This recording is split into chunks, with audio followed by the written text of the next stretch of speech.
It's no BS, it's all truth. But they are who we thought they were, and we let them off the hook. It's time to get straight to the point. Here's Adam Sager.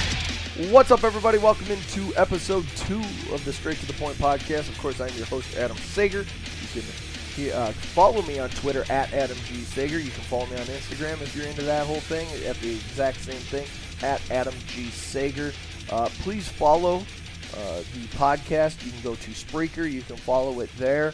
You can get it now on iTunes and a host of other places to get your podcast. So just search Straight to the Point on any of your devices, any type of where you get your podcast, and it should be there. If you want to email the show, ask questions, send thoughts, anything. If you want to reach out, you can either do it through DM on Twitter, or you can reach out to the show email account at straight@gmail.com. I will get back to you immediately. I just want to first off say happy Thanksgiving to everybody as we now turn our attention to Christmas, which is in about a month, as we all know.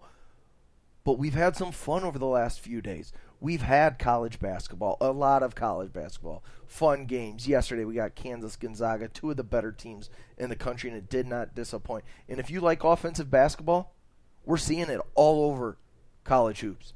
I mean, points being scored at really alarming rates. I can't remember what smaller school it was. They put up 175 points. And they gave up, I think, 90-something. Or hell, the other team might have been over 100. But 170-something points. Think about that. And then, of course, we had NFL yesterday. Ravens-Steelers was postponed until Sunday due to COVID. Turns out Lamar Jackson is one of the players that has tested positive for COVID-19. So they moved the game back to Sunday. Well, now we've heard that there's more and more staff and players coming down and testing positive for COVID. So Adam Schefter reported that John Harbaugh told his team that they will not be allowed in the facility until Monday at the earliest. I mean, how can they play a game if that's the case? You can't. You cannot play a game if that's the case. It's just not possible. So now they have to move games around. And remember, this is now the Steelers getting moved again. They lost their bye earlier in the year. Now what is going to end up being a bye, but it's not the traditional bye that teams get. And everybody says, oh, well, we just got to play these games how it works. Sure, that's all fine and dandy, but when one team just continually keeps getting screwed, and you know what, to be honest, it's the team that has not lost a game yet. They're, 10-0 on the year, so it's interesting. It keeps happening to what has been the best team in football this year just based off their record.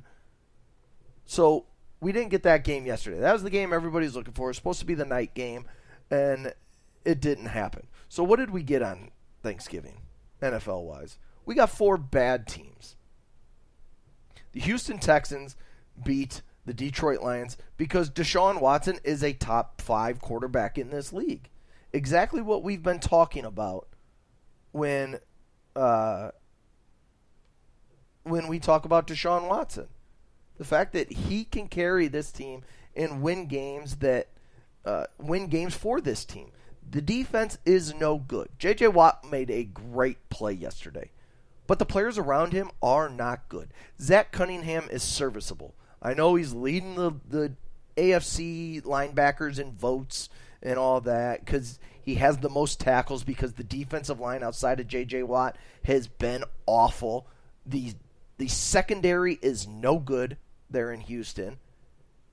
And the fact of the matter is, the Detroit Lions are a worse team. I mean, if I'm Matthew Stafford, I have to force my way out of Detroit this year if they're not already looking to trade him. Because this guy is too good to continue to be on this bad of teams. Matt Patricia comes over, supposed to be the guy to take them to the next level. Build that defense up. His defense is garbage. His defense is terrible. He's only won, I think this is year 3, and I saw the numbers yesterday.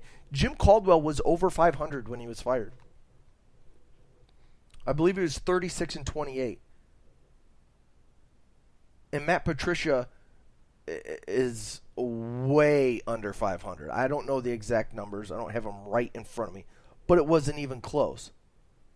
So if you're the Detroit Lions, how is this guy still your coach? I mean, I get teams don't like making the switch, but if you have a guy doing stuff that you just don't fully trust, or you don't like the way he's doing things, why do you keep him in power? Why do you keep him as the guy moving forward? It doesn't make any sense. So, look, the Houston Texans did it, and now Romeo Crennel's won a few games. He's won 3. He's won 3 games, and now, does that mean he should be the coach moving forward? Hell no. And there was the reports popping out from a week or two ago that he could be the guy. There was talk inside the organization that he would be the guy. Jack Easterby would continue to be the GM for at least another year due to quote-unquote COVID reasons, which I'm pretty sure I hit it on the last podcast, or it was a different podcast with somebody else, that no, this is Jack Easterby. Jack Easterby is something that the Houston Texans need to get rid of immediately. He's Bill O'Brien all over again, just he's not a coach. Remember, Bill O'Brien wanted the power. He wanted all the decision-making, the whole decision-making process to run through him. That's Jack Easterby.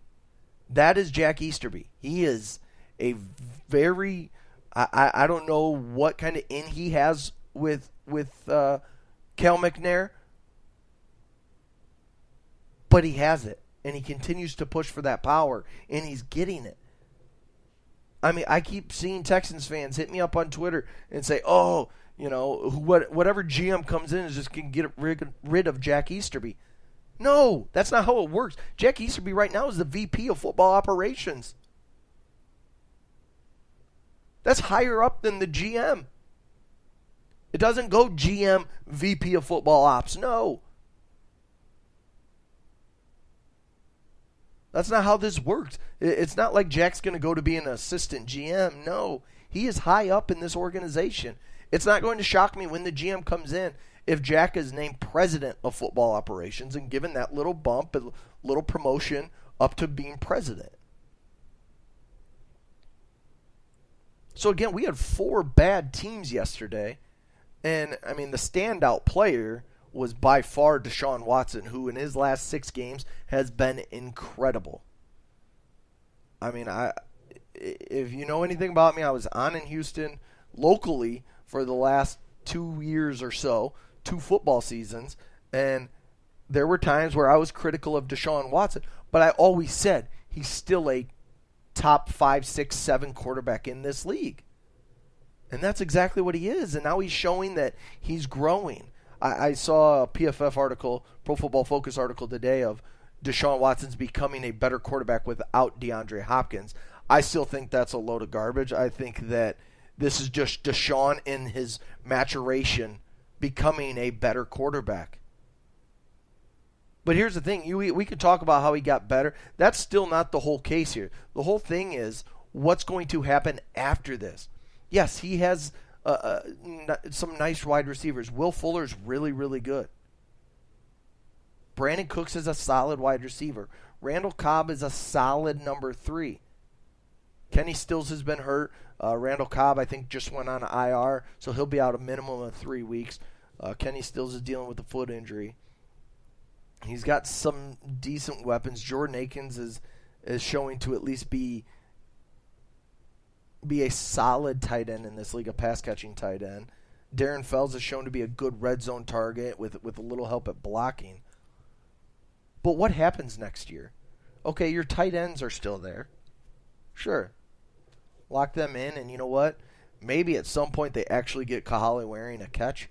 Maybe he actually gets on the field for this team after drafting him in the 3rd round the year before last. But my question is, moving forward, this team does not have a lot of cap space. Deshaun's big extension kicks in next year. So where do they go? Because Will Fuller's going to be a free agent. You can't tag him and take the $18-ish million it's going to be. Extending him, I don't know how you do that when Brandon Cook is about to jump to $13 million. You have Randall Cobb going to $10 million. Yeah, you can cut Brandon Cooks, fine. I get that because he has zero dead money. But here's the thing. Are you going to cut him after giving up a second-round pick for him? I mean, that just... and Jack was a part of that. Jack was one who pushed for Brandon Cooks to be here because of the type of person he is. He knew him from his time in New England.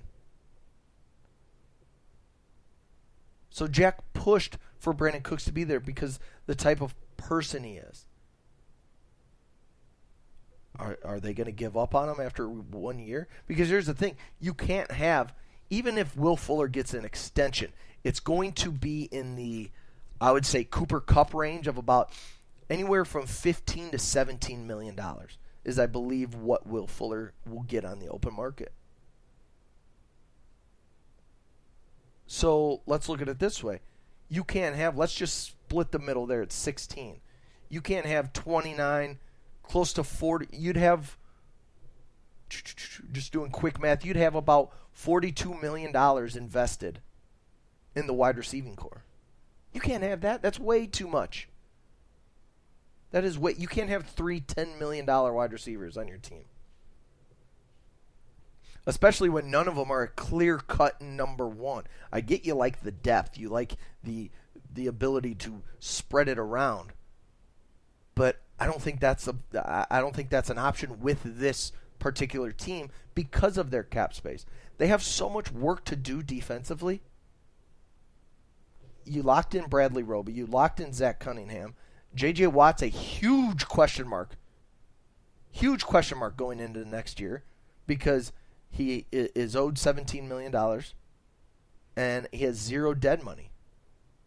So do you try to rework his deal, but he's still going to get paid? He's not taking a pay cut.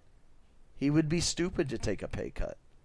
Yeah, you can always manipulate the cap and extend him, but then you're putting guaranteed money back on your books. Especially for a team that, honestly, yeah, can they be better than they were this year? Sure. But we got to see what's there. This offensive line has to get a lot better. We all went into this year saying this offensive line is going to be a strength. We all did. It's going to be a strength. They've been terrible. Max Sharping, the second-round pick from last year, everybody thought he would take the next step. He hasn't been good. Titus Howard has not taken a step this year. He's a good run blocker, a terrible pass protector. Zach Fulton is terrible. Terrible. Nick Martin, overpaid. You gave him money. You extended him. He's not very good. So 4 of your 5 guys, again, because Laramie Tunsil is a Pro Bowl, almost all-pro left tackle. One of the best in the game. But you still have questions about the other 4. And that was supposed to be the unit that, okay, we have this locked in. We got our 5 guys. You know what? Maybe we go get a young right guard in the draft. You know, but remember, they don't have a number 1 or a number 2 this year because of the Laramie Tunsil deal. Miami gets their picks. So wherever they end up picking in the first round, the Miami Dolphins have another first-round pick. So and remember, most likely they're going to have a new head coach. The guy it should be is Eric Bieniemy, hands down, no questions asked. I think he's the top prospect for the job. But does he want the job? Yeah, you get Deshaun Watson, and that's going to be, whoever takes this job is taking this job because of Deshaun Watson. That's it. There's no other player that you're like, yeah, I got to coach that guy. It's not on that roster. It's Deshaun Watson. It's Deshaun Watson only. And then remember, I talked about the wide receiving core. The tight ends will be back. Okay, your running backs. David Johnson. Are you going to cut him and take the $7 million in cap space you need? What about Duke Johnson, a guy that has been completely underutilized, misutilized in this scheme. You going to bring him back, or are you going to take the $5 million or so you can save from him? But then you have no running backs after that. C.J. Prosise is barely an NFL running back. So the Texans have a lot to answer. Got off on a Texans tangent there because, people are like, oh, well, look at what they're doing now. Well, they're doing everything because of Deshaun. And we knew he has that capability. He's doing it, which is great, but there's still so much to figure out with this offense moving forward that it's tough. He's always going to be good. He'll always be good. But now there's just more to figure out when you're talking about the Houston Texans. The Washington football team beat the Dallas Cowboys as the Dallas Cowboys continue to be putrid, as does the NFC East. So right now, the Washington football team is in the playoffs. They're first place with 4 wins in the division, and they are now in the playoffs. Now, if the Eagles go out and win this weekend, they will be back in first place and in the playoffs. But, are we going to have we're hoping someone gets to 7 wins, right? You can't have a 6-10, or in the Eagles' case, it'd be 6-9-1 team in the playoffs. That's just a terrible look. So the NFC East, I don't even care to talk about the game. There's some players playing well. When you look at Antonio Gibson for the Washington football team, he's been great as a rookie. A lot of people talk about, is he going to be a wide receiver? Is he going to be a running back? Could he just be a combo guy? Which, I just thought you'd make him. This is the NFL. This is a different NFL. A combo guy that you can, use out of the backfield, split out wide. We're seeing it all over the place with these guys. And that's what he's doing, but he's mainly been a running back, and he's been really, really good. And that's with all the turnover at quarterback. You had Dwayne Haskins start the year. Then you had him benched for Kyle Allen. Kyle Allen has the significant injury to his leg, out for the year. So Alex Smith, the guy who's coming off the very serious leg injury from a few years ago, now he's the starting quarterback. And he's going to be the guy moving forward. A lot of questions, about this NFC East. I don't know who's going to win it. I don't think it matters because none of these teams are good. Who would I like to see? I would like to see Ron Rivera, battling the cancer. You got Alex Smith coming back now, taking back over the team. I want to see them make the playoffs. I don't think they'll win. They'll get in there because of their division win, but I just think the storyline would be cool with them. When you look at... So that's NFL. Maybe I'll do one tomorrow looking ahead to the NFL, but I just want to stick on what we've been seeing. College basketball. I mentioned Gonzaga, Kansas yesterday was awesome. That was so much fun to watch. We've got some college football today. We've got, right now, Texas leading Iowa State 13-10. We got some college hoops. I've got on Illinois taking on Ohio. That game's tied at 21 right at the moment. Illinois is one of the better teams in the country. I believe they're ranked, might be 8th. I can't remember their exact ranking, but led by Ayo Dosunmu. You've got Kofi Coburn on there. You've got the youngster, the true freshman, Adam Miller, Illinois Basketball Player of the Year. He looked good in his first couple games. Looked good today. Trent Frazier's still there, a great guard. They're up there for one of the best, if not the best team in college basketball. They've got depth. They've got transfers coming in, but the Big Ten is also really, really good.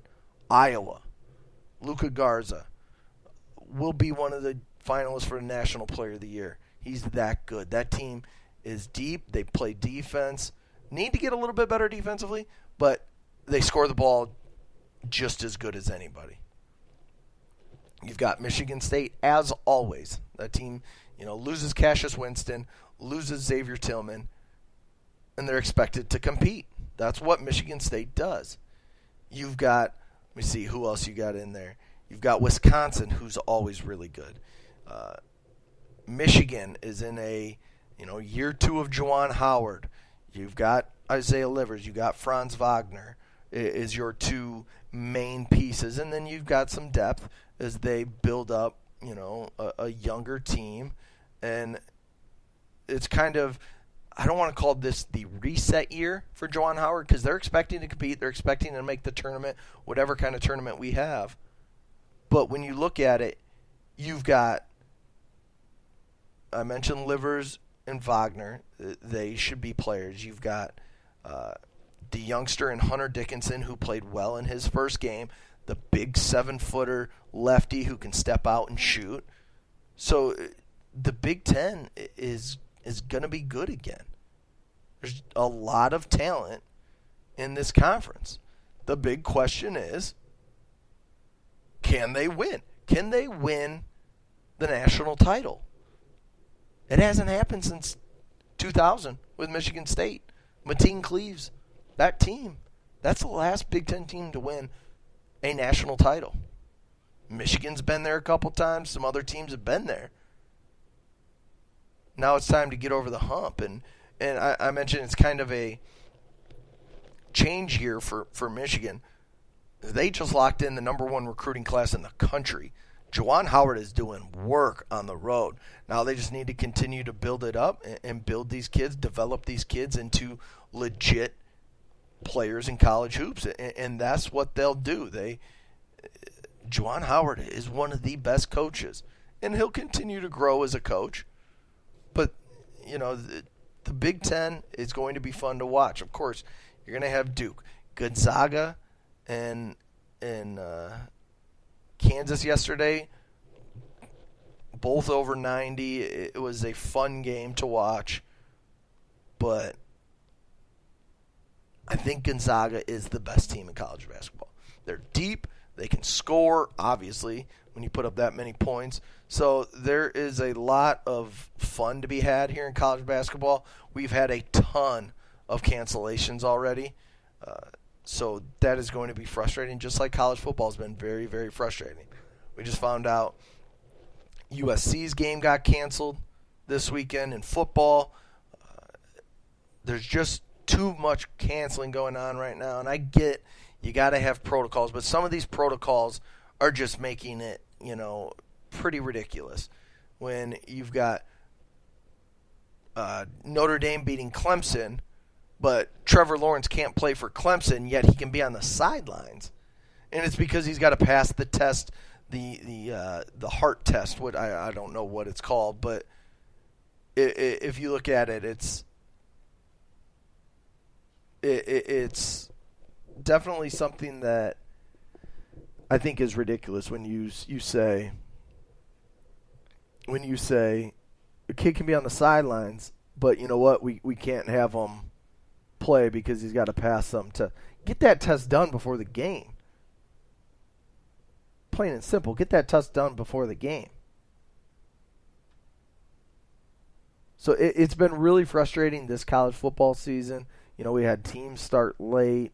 We've had teams only play 4 games. We've had some teams play 9. You got Iowa State 6-2, where you've got the Pac-12, who some teams have only played 1 game because of cancellations, and we're supposed to get a legit college football national champion out of this? Come on. I don't even care that everybody's playing, or all the big-time conferences are playing. If and we got an upset, Virginia, who, will get upset from time to time. Ask UMBC. They just lost their game to San Francisco.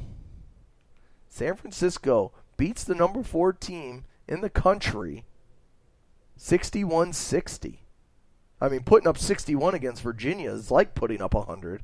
So, I mean, congrats to the San Francisco team, not the 49ers, or not the Giants.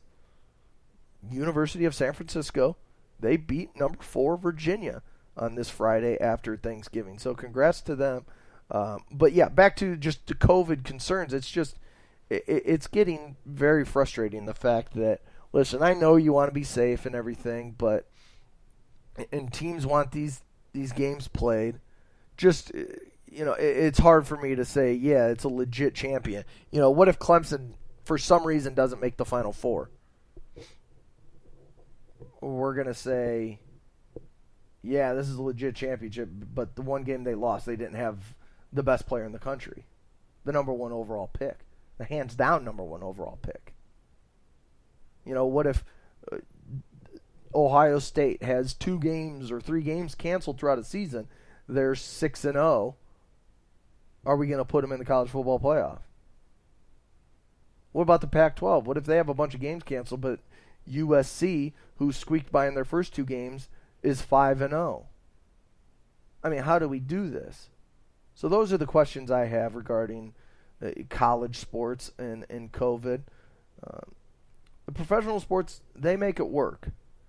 The NFL, yeah, they're a little shaky doing things, but they're making it work. The NBA got into the bubble, and it went perfect for them.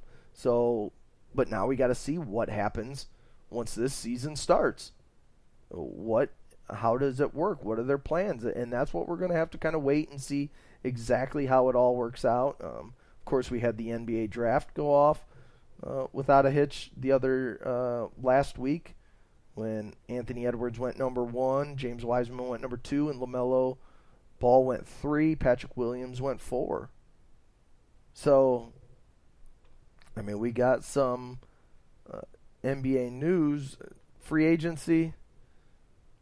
Nothing majors happened.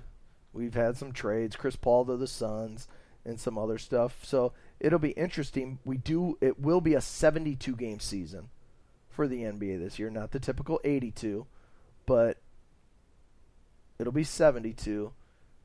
And the schedule, we'll see how it goes. We'll see what happens if there's a positive test on a team. We'll see, do they say, okay, we're going to cancel and we'll reschedule? Is that something we're going to have to deal with all year? Obviously, we hope that it gets worked out here and we get some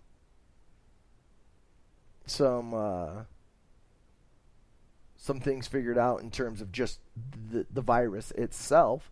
We get a vaccine that works and it's proven to really, really work with no side effects, nothing that is worrying people. So I think that, overall, it's great having sports. The NFL, to me, has been the most, even without fans, because I don't pay attention to no fans. That's something that, in the end, hasn't really bothered me. It does make the college game weird. But I think that, personally, the NFL has not bothered me not having fans. The NBA was a little different. You could tell just by the way it looked. But college hoops so far hasn't really, they got the benches spread out. And overall, sports has worked. Overall, sports without fans has been fine on TV. Because in the end, you're just watching the game. Period. So I think that, if the NBA doesn't have full arenas or, just partial arenas or even no fans, it can work. It's just a matter of how are they going to do it. Because, remember, they didn't have to deal with positive tests. They were all inside that Orlando bubble, and it worked really, really well. So credit to Adam Silver. I just want to see how they work once this season gets started here next month. So, I'm coming up on 30 minutes here. It's been a fun episode, and I'll continue to get these out more and more as I can. We'll get into more NFL. Hopefully I'll get one tomorrow. If I don't get to preview, I'll come back Monday and I'll get you a recap on what happened on NFL Sunday, along with college football Saturday with some big games. Although we won't have Alabama Auburn because Nick Saban and others tested positive for COVID-19. So of course that game has been postponed. And we'll have to figure out when they'll play. Sounds like they're going to adjust the schedule a little bit to get some things figured out. But overall, we're going to continue to have sports, and and it's fun, and it's why we all love sports, to just see these guys out there giving it their all. It's just, there's some major questions with the way, in my opinion, college sports are handling things. Their protocols are insane. And the fact that every conference has different protocols is insane. It is. It really is. But it's fun to be able to watch Trevor Lawrence. It's fun to see what Justin Fields is doing. The best player to watch this year has been Zach Wilson at BYU, and that team, as they put up a lot of points. Zach Wilson has worked his way from a complete unknown to now a top 5 pick, a top 3 pick. I mean, he could be quarterback 3.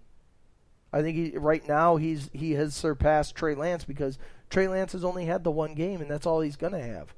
So until we get these kids in front of, at the Senior Bowl and the Combine, however they're going to do that this year, workouts, however they're going to figure this out, you've got what could be 6 quarterbacks. And this is something we'll really get into as we go. But right now it's looking like we could have Trevor Lawrence, who I said earlier is the number 1 pick in the draft, in my opinion. If it's the Jets and they don't win a game, Trevor Lawrence is their pick. Sam Darnold, you will end up in San Francisco or Chicago or Detroit or Indy or one of those teams, in my opinion, and you'll get a fresh start with a new mind. You'll get away from Adam Gase. Justin Fields right now arguably would be my second quarterback, but if you told me you get Zach Wilson instead, I'm not going to be upset. I think it's that close between those two, in my opinion, with Trey Lance 4, and then you have Kyle Trask and Mac Jones, who are putting up great seasons at Florida and Alabama, respectively, and it's going to be fascinating. We could have 6 quarterbacks in this first round this year, with a lot of quarterback-needy teams. So that's what makes this fun, and I'm glad we are getting college football, even though I don't know how real the college football national champion will be in my eyes. A lot of people will say, especially the team that wins it, will be like, yeah, it's real. And I don't blame them for saying that. I don't blame them for saying that at all.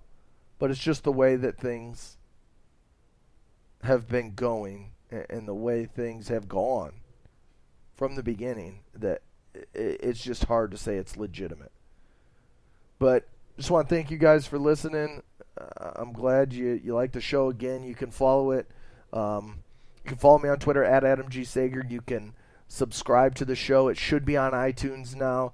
You can go to Spreaker and download it there. Get the link there, and then a bunch of other podcast sites will be on there as well. So once again, thanks for listening. This is Straight to the Point podcast. I'm Adam Sager. Follow me on Twitter at Adam G. Sager. And if you want to email the show, ask any questions, anything, either hit me up on my DMs on Twitter or email straight, the number 2, thepointpod@gmail.com. So once again, thanks for listening, and keep an eye out for the next one. It'll be up soon. All right, thanks, guys.